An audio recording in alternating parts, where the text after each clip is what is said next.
दोस्तों 1962 में हुई इंडो चाइना वॉर भारत के मॉडर्न हिस्ट्री का एक बहुत ही डार्क चैप्टर है, जिसके बारे में डिटेल्ड इंफॉर्मेशन जानबूझकर आम जनता से छिपाई जाती है। आज इस वीडियो में हम इसी इंडो चाइना वॉर के बारे में डिस्कस करेंगे और जानेंगे क्या क्या रीजंस थे जिनके कारण भारत को चाइना के सामने घुटने टेकने पड़े थे। इसी के साथ आपको कई सारे हिस्टोरिकल इवेंट्स के बारे में पता चलेगा जिनका हिस्ट्री बुक्स में जिक्र तक नहीं किया जाता और हमें जो स्कूल में हिस्ट्री पढ़ाई जाती है वो 100% ट्रुथ नहीं है। तो वीडियो को एंड तक जरूर देखना।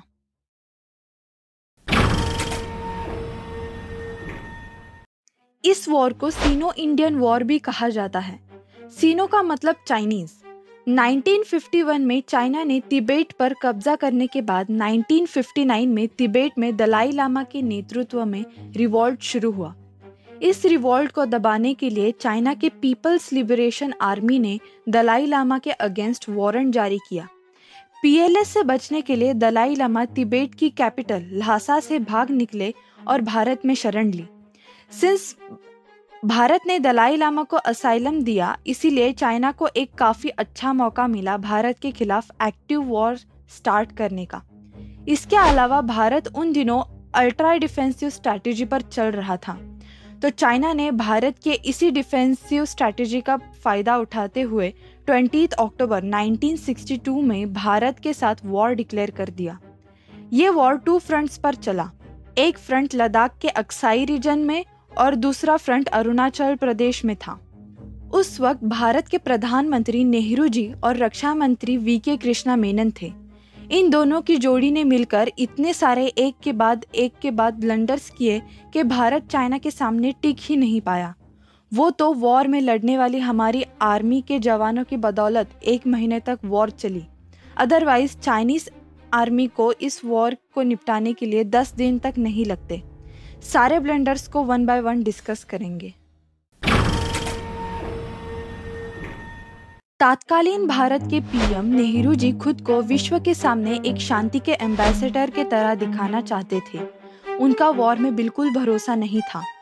अकॉर्डिंग टू हिम हर मसले का हल शांति से बातचीत करके निकाला जा सकता है। इसी सॉफ्ट आइडियोलॉजी को प्रमोट करने के लिए वो नॉन अलाइनमेंट मूवमेंट के फाउंडर बने। वो हर कीमत पर वॉर को अवॉइड करना चाहते थे।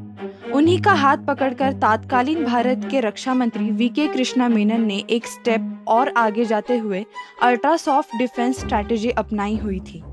इसी अल्ट्रा सॉफ्ट स्ट्रैटेजी के वजह से ग्लोबली भारत की इमेज मिलिट्रीली एक वीक कंट्री की तरह बन चुकी थी। ये चाइना के लिए एक कॉन्फिडेंस बूस्टर था। 10 अक्टूबर 1960 में चाइनीज आर्मी 2 फ्रंट से भारत में घुसी। एक फ्रंट लद्दाख के अक्साई में लाइन ऑफ एक्चुअल कंट्रोल से खुला था, तो दूसरा फ्रंट अरुणाचल प्रदेश के मैकमोहन लाइन से खुला। जब चाइनीज आर्मी भारत के अंदर घुस रही थी, तब ये भारत के लिए एक बहुत बड़ा शॉक था। भारत के पीएम और डिफेंस मिनिस्टर को इसके बारे में भनक तक नहीं थी। उसी वक्त नेहरू जी नेपाल के काठमांडू में थे और defence minister Krishna Menon London में थे। नेहरू जी ने काठमांडू में बैठकर चाइना के खिलाफ वॉर डिक्लेयर किया। तो इसी इंटेलिजेंस के फेलियर के कारण सबसे पहले तो भारत के डिफेंस मैकेनिज्म पर एक सडन प्रेशर बढ़ा, जिसके कारण काफ़ी हड़बड़ी सी मच गई थी और हड़बड़ी के कारण भारत के तरफ से कई सारी गलतियां हुई। जब वॉर डिक्लेयर हुआ तब दोनों फ्रंट पर इंडियन आर्मी चाइनीज आर्मी को जवाब दे रही थी। उन दिनों भारत के पास मॉडरेटली स्ट्रॉन्ग एयरफोर्स और नेवी होते हुए भी कृष्णा मेनन ने एयरफोर्स और नेवी को वॉर में इन्वॉल्व करने से इनकार कर दिया।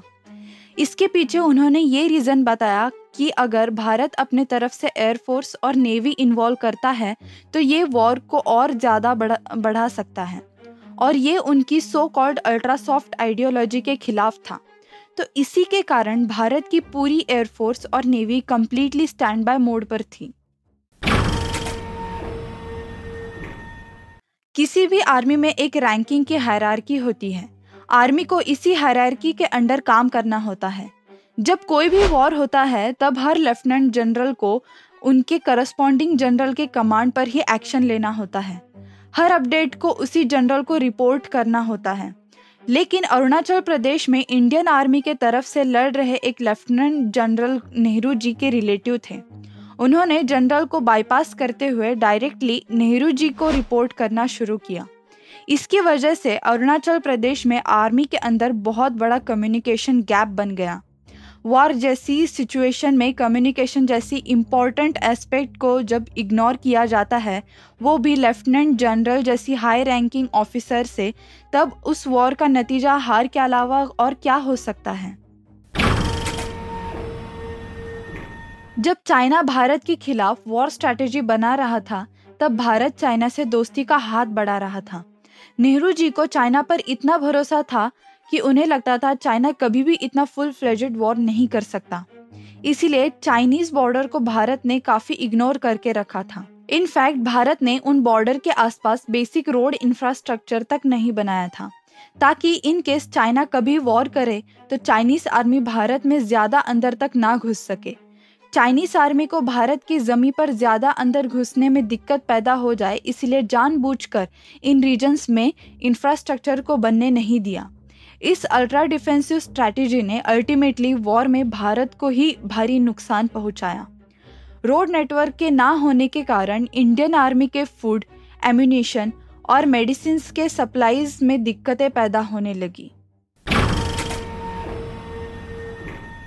चाइनीज बॉर्डर के रीजन में रोड नेटवर्क के ना होने के कारण वॉर में लड़ रहे जवानों तक जो एम्यूनिशन, फूड और मेडिकल सपोर्ट पहुंचाया जाता था, उसमें रुकावटें होने लगी।